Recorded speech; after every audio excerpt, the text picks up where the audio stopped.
جہاں تک ایمان اور منافقت کی بات ہے، میں تو بڑا ڈرتا ہوتا ہوں. وہ سوچتے ہیں جب اس بات کو، سورہ معون کو وہ کہتا ہے کہ یہ آخرت کے منکر ہیں، بندہ سمجھتا ہے کہ کافروں کی بات ہو رہی ہے. وہ کہتے ہیں نہیں، یہ جو اپنی نماز، یہ نمازی جو ریاکاری کر رہے ہیں یہ بھی آخرت کے منکر ہیں. یہ نمازی جو روزمرہ استعمال کی چیز مانگنے پہ نہیں دے رہے، یعنی انہیں بن مانگے دینا چاہیے لیکن یہ مانگنے پہ بھی نہیں دے رہے.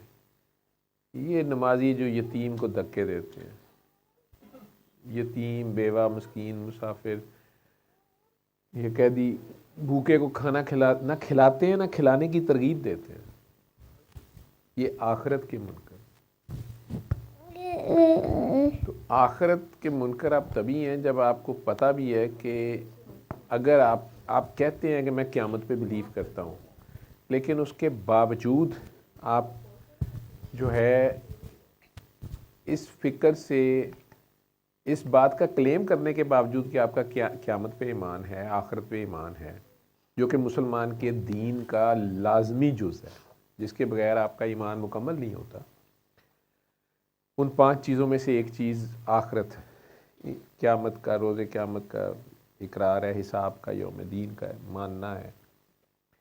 تو اگر وہ مانتے ہوں تو وہ بھوکے کو کھانا کھلائیں، وہ روزمرہ استعمال کی چیز مانگنے پہ نہیں، اپنی ضرورت سے زیادہ کی چیز کو بانٹیں. ٹھیک ہے، ضرورت مند کی ضرورت کا خیال کریں، احساس کرنے والے لوگ ہوں نا کہ یار اس کو ایک دن جواب دینا ہے، اس کے انہوں کڑے منہ نہ فیس کریں گے. اور اگر آپ کو یہ احساس آپ کرتے ہی نہیں ہیں اور الٹا آپ ظلم کر رہے ہیں اور جس کے پاس ہے اس کا بھی چھین رہے ہیں لقمہ، بائے ہوک اور بائے کروک، یا ایک عورت، ایک ماں آ کے تڑپتی ہے، آپ کو کہہ رہی ہے کہ میرا بچہ جل گیا ہے، اس کے علاج کے لیے مجھے پیسوں کی ضرورت ہے، اور آپ اسے کہہ رہے ہیں تو میری ضرورت پوری کر، میں تیری کر دینا. ٹھیک ہے، وہ تو ادھر پوچھے گا اس دن.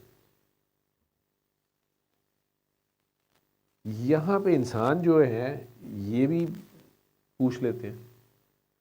وہ جتنی بات میں نے سنائی ہے کہ اس کا بچہ اپنا بھی جلا، بیٹی بھی جلی، ٹھیک ہے، اور پھر وہ انہیں ایکسپوز بھی ہونا پڑا غیر محرموں کے سامنے. ٹھیک، وہ سارا کچھ ہوا. وہ اللہ نے ابھی نہیں کچھ کیا، وہ تو معاف کر ہی دیتا، پردہ رکھ ہی لیتا، لیکن انسان نہیں چھوڑ رہے بیچ میں، یا اس عورت کی نہیں چھوڑ رہے. اور میں ان بی کا بھی، جو اس کی بیوی ہے پہلی والی، مطلب میں ان کی فراست میں بڑا اس کو سلیوٹ کیا، اس کو میں کہا تیرے متھے تے محراب سے ہی گئے. تو اس نے بڑا دور تک جا کے سوچا اور اس نے کہا کہ نہیں، یہی ڈاکٹر اس کا آپریٹ کرے گا، کیونکہ وہ عورت تو نہیں مل رہی مجھے. اسی نان مسلم سے اس نے آپریٹ کرایا اس کو. بیلنس. لیکن ان ساری کہانیوں کا فائدہ تو تب ہے کہ ہمیں عبرت حاصل ہو، سننے والوں کو شرمندگی بھی ہو، اور ایسی کوئی سچویشن وہ دوسرے پہ مسلط نہ کرے. نہیں تو انہیں یہ وارننگ ہے کہ ادھر ہی بھگتنا پڑ جاتا ہے.